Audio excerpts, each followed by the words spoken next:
Good afternoon, and thank you all for being here in what is the last session today. So this is going to be the most exciting session of the day, I assure you. Is it, though? It's all down to you, Justin. Anyway, so great to be speaking with you. This topic, consumer credit, is really important. And you'll hear some really interesting anecdotes, stats that say it's not maybe what you think it is, just consumer credit and the CCA reform. In my previous life, I led fintech at Deloitte, and one of the things that we spent a lot of time researching was financial inequality, and particularly in that vein, female financial inequality. And access to credit is a massive issue for 50% of the UK, i.e. the women, and it is not equal with the men. So this is about CCA reform, but it's also about the consumer. And I think through a number of sessions, we've heard all about the consumer and the voice of the consumer, and how are we really focusing on them. So I wanted to start on your interesting journeys, because all the companies represented here by their founders or senior leaders were started a few years ago. So what problem were you solving? Who were you solving it for? And how has that changed over the last few years? Because a lot has changed. And maybe, Justin, I can start with you. Sure, yeah, great to be here. Hopefully it won't be that boring. We'll try and keep it as interesting as possible. So I run ClearScore. Who signed up for ClearScore? Put your hands up. Come on, it's free. You can see your credit score and reports. So that was the problem that we were trying to solve. So we were trying to give people access over this very important data set, which was their credit score and report.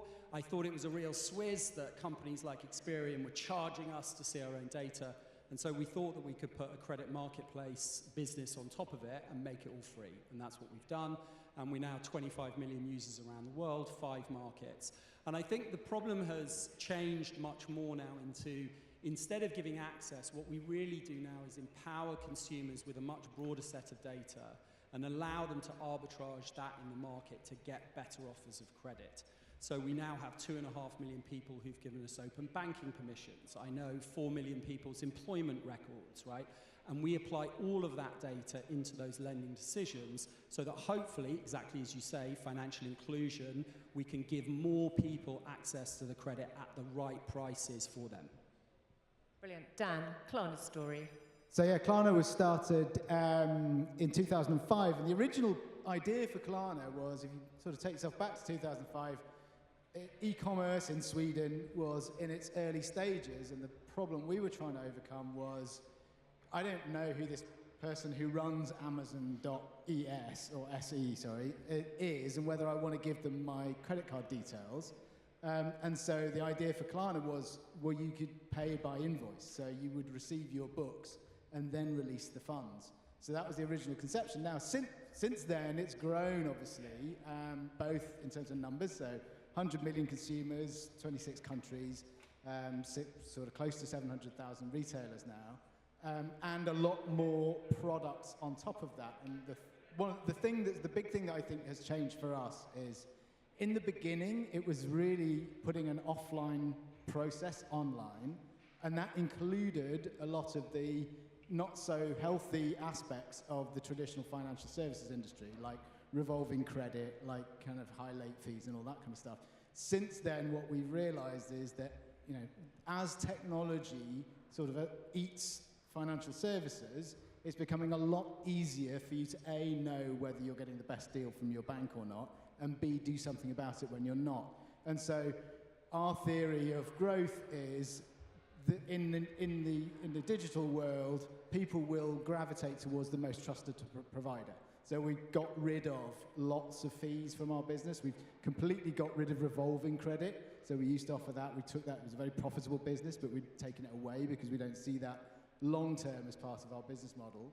Some of these changes had cost us $100 million a year on our sort of short-term revenue, but over the long term, we think there's more growth in being a trusted provider. So that's kind of how we changed and how we sort of see technology changing our world. Alex? Yeah, so timely, off the back of that, so I worked in Buy Now, Pay Later across the US and the UK, across multiple Buy Now, Pay Later providers, and having worked in the industry and seen that this explosion of these short-term interest-free credit products we identified another gap, which was it's very hard to see the information and the data associated with those transactions. And 25 odd million people in the UK use buy now, pay later products. It's very hard to see whether they're actually repaying. So we developed a buy now, pay later specific bureau to be launched globally across all of these markets, because this is not isolated to the UK, so that lenders can actually see what are their consumers doing across these buy now, pay later products, which is increasingly becoming a larger and larger portion of the individual consumer credit wallet, so to speak.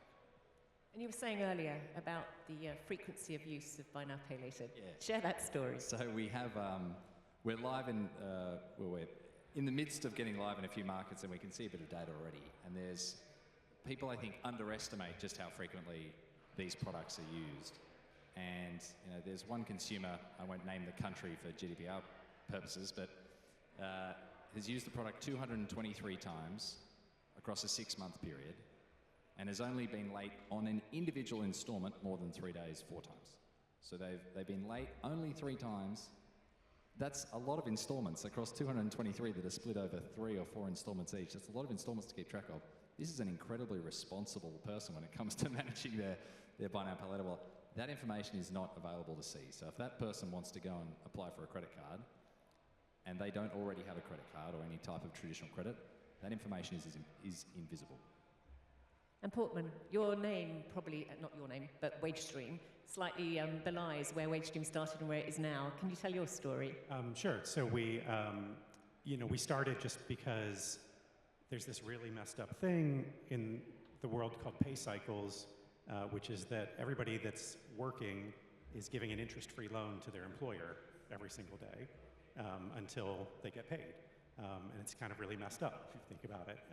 Depending on the day of the month, there's between 2 trillion and 6 trillion of workers' wages globally that's on an interest-free loan to their bosses. That didn't really seem right. So the original premise of WageStream was if you work a shift, you should then get paid for the shift right after you work it.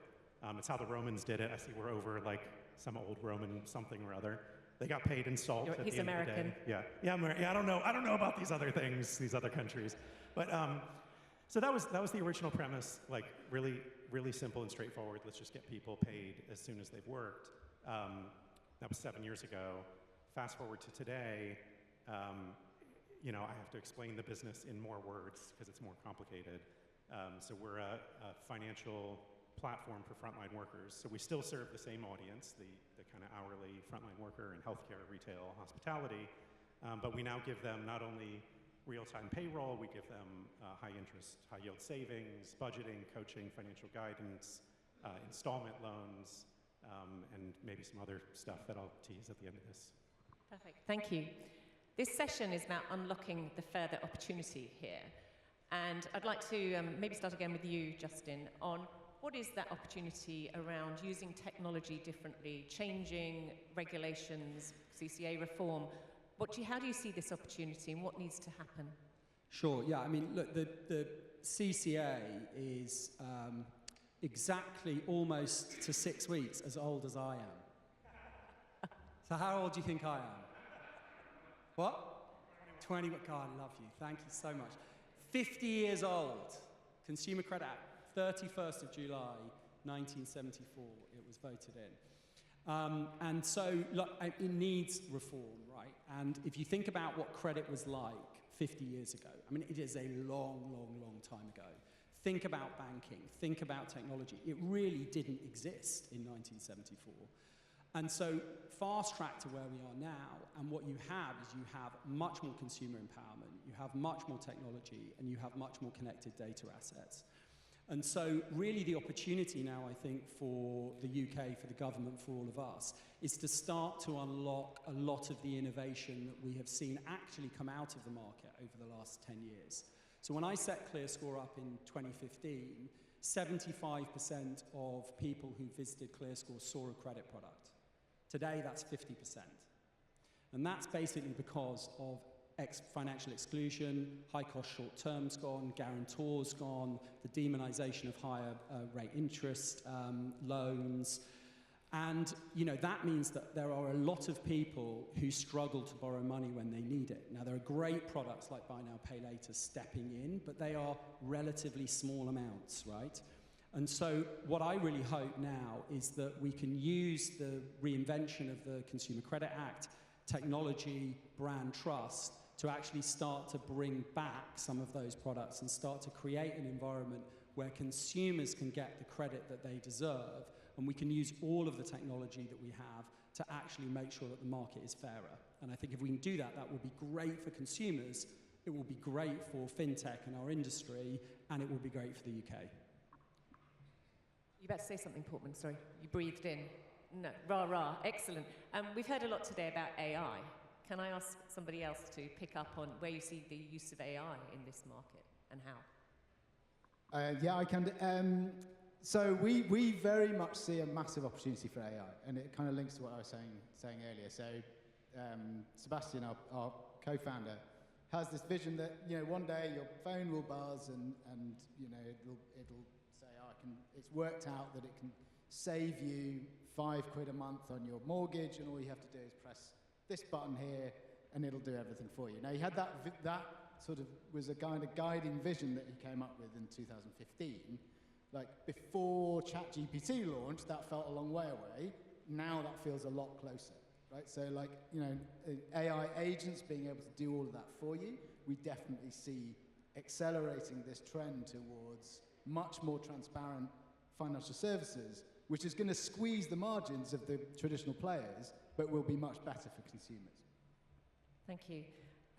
We haven't really talked about the regulator yet, and the CCA reform obviously is at the heart of the regulator. How can we help re-establish the risk appetite that I think you picked up on just in there for the regulator and the industry? And maybe Alex, you could pick that one up. Yeah, for sure. So just from my narrow perspective, obviously there's a lot of very smart people at the regulator, but I think continuing to inform and educate around the innovation that is happening so they can make more informed decisions around where the industry is going. The US phrase, skate where the puck is going, I think. Wayne Gretzky. Yeah, there you go. I think that's very helpful. So, that's something we try to do. We try to be proactive. He was Canadian, by the way. Ah, yeah, well, 51st state. Don't worry about it. The American suit. Yeah. No, my co-founder is Canadian, so he's rubbing his forehead. But I think trying to continue to educate them. So in our case, consumer reporting was designed in the 90s for a lending type that existed then, and to a very youthful-looking Justin's point,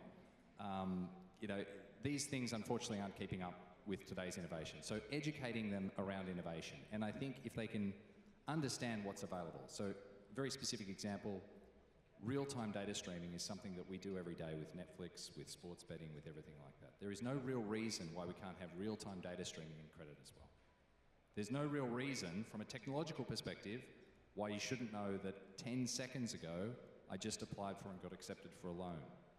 That sort of innovation exists today, and the regulator hopefully should be made aware that that is possible.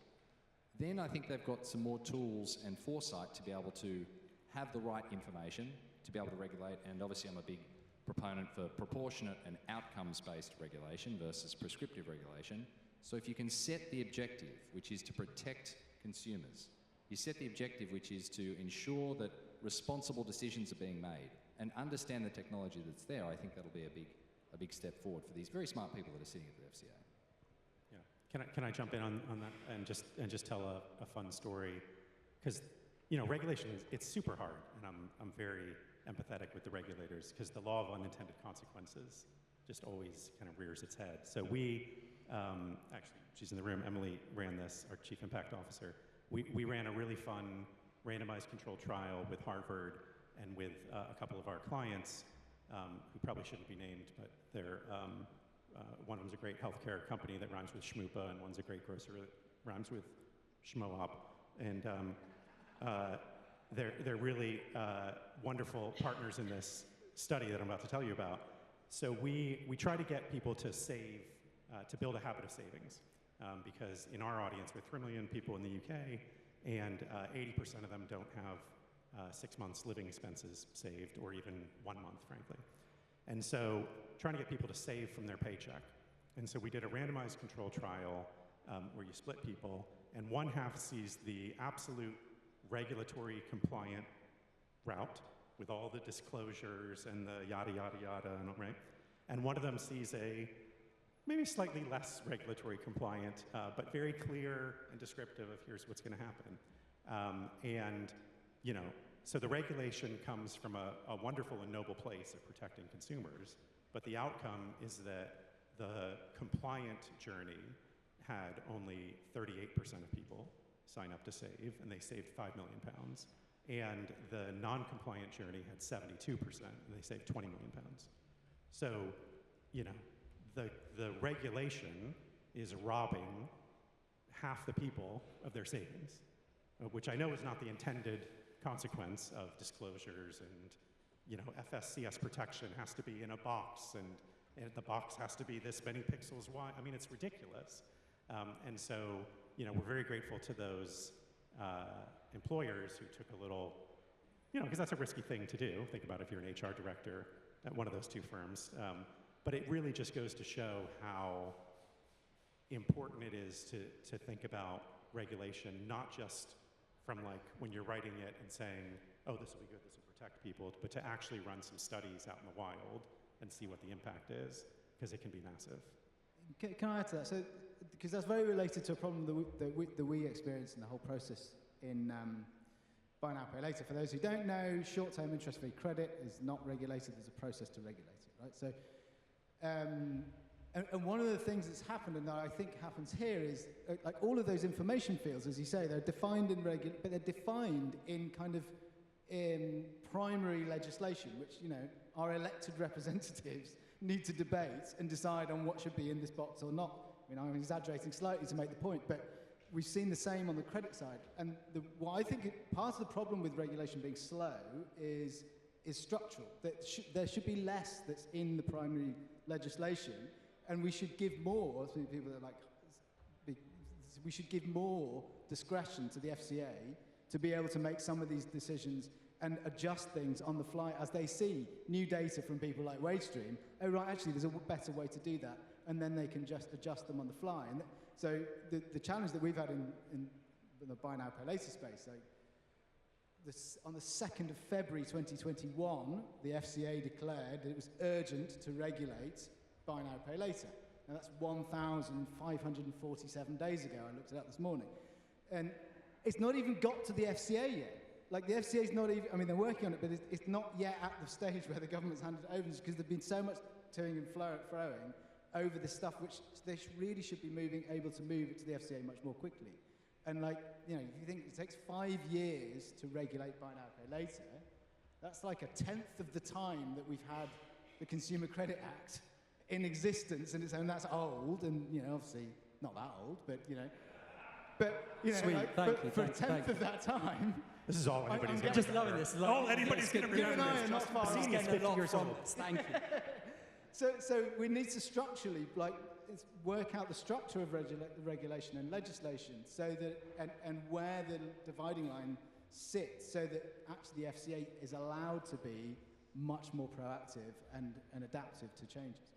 And leverage interpretive guidances, leverage just general guidances, leverage FCA rules versus prescription, and make it more outcomes based, because modern lending is going to innovate very, very quickly, and it's going to outpace any regulation. And we want it to innovate, right? I mean, you know, that is the point of outcomes-based regulation, right? That we're all, I think, super clear on the outcomes that the regulator's wanting for our customers. And so it doesn't matter whether it's a 12-point font or a 15-point font or whatever. You know, the outcome is clear communication.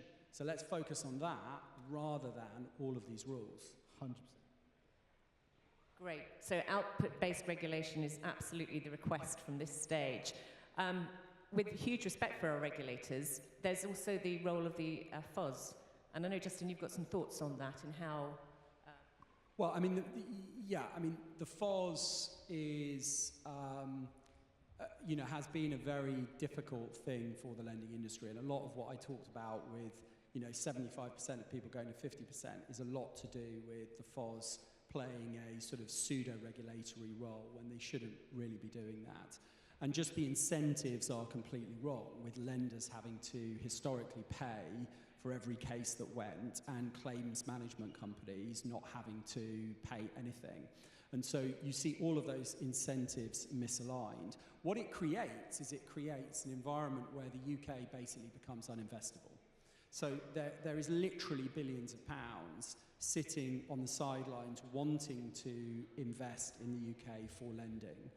And they do not invest in the UK because if they believe that loans that are written today, which seemingly are within affordability guidelines, within all the conc rules, etc., somehow become unenforceable in 3 or 4 years' time, why would I deploy that capital? So, the theme of today, the theme of government is growth, and we want inward investment, right? And that can come in many, many forms. This is a major form that if we start to reform the FOS, which is starting to happen, needs to go quicker, I think. But I think if you start to do that, you will see a lot of the money that is currently blocked from coming in actually starting to flow back into the country. That will be good for consumers, especially in a cost of living crisis, a potential recession. We need to see this money flowing back in, and the FOS has a critical role to play. Thank you. I really wanted you to make that point, because if we're going to change the opportunity here and seize it for consumer credit, my colleagues on the stage are going to make this happen with the regulator, with the policymakers, with the industry. And let's be bold about the changes that do need to happen. And then, of course, the pace. And through today, we've heard about pace and how fast we can be at whatever we're looking at. And so my final question to my friends here is, well, what are you doing quickly? I mean, you've talked about how you've got to today, but I'm really interested in what does the next few weeks or months mean for your business? What are you changing? Because we know fintech needs to just move quickly all the time. Portman, can I start with you? Sure. I'm the only thing between you guys and a glass of champagne. So, well, we're going to, this hasn't been announced yet, so those brave souls who stick around for the last panel get it. But WageStream's going to get into pensions this year. We're going to enter into the market in the next few weeks. Congratulations. Yeah, and yeah, there's so little tidbit for sticking around. So yeah, you guys heard it here first. Go on, beat that. Yeah. We're going into also pensions.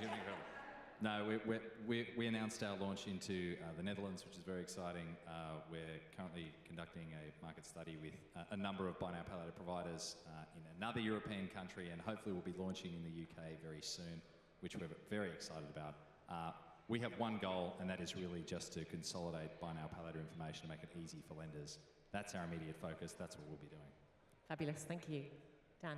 Well, so I'm afraid for us it's more and more AI, which is probably the kind of least surprising announcement. But yeah, we've already built AI very much into the interior of the business, and we're now looking very, very hard at how we can bring that in front of the consumer as well. And I think someone said earlier, this stage next year will be very different with the AI conversation, with so much more deployed. Just robots, all robots. Yeah, that'll be much more amusing. Justin?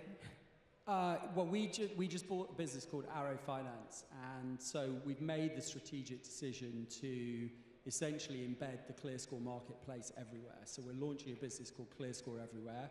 So if you want to see the ClearScore marketplace and all our APIs in your infrastructure, so in your downsell journeys, in your retail journeys, embedded in finance, you can now take all of that technology we've built and you can put it into your environment. That's the first time we've done that. We're super excited about that. We want ClearScore and we want our user base and our technology to go everywhere. So that's why we're launching ClearScore Everywhere. Brilliant. Thank you. And I just want to say thank you to you all. I do think you are going to be the future of this industry, and it's very exciting to hear. And thank you to Janine and Innovate Finance for allowing us to close what has been an absolutely superb day. So thank you. Thank you.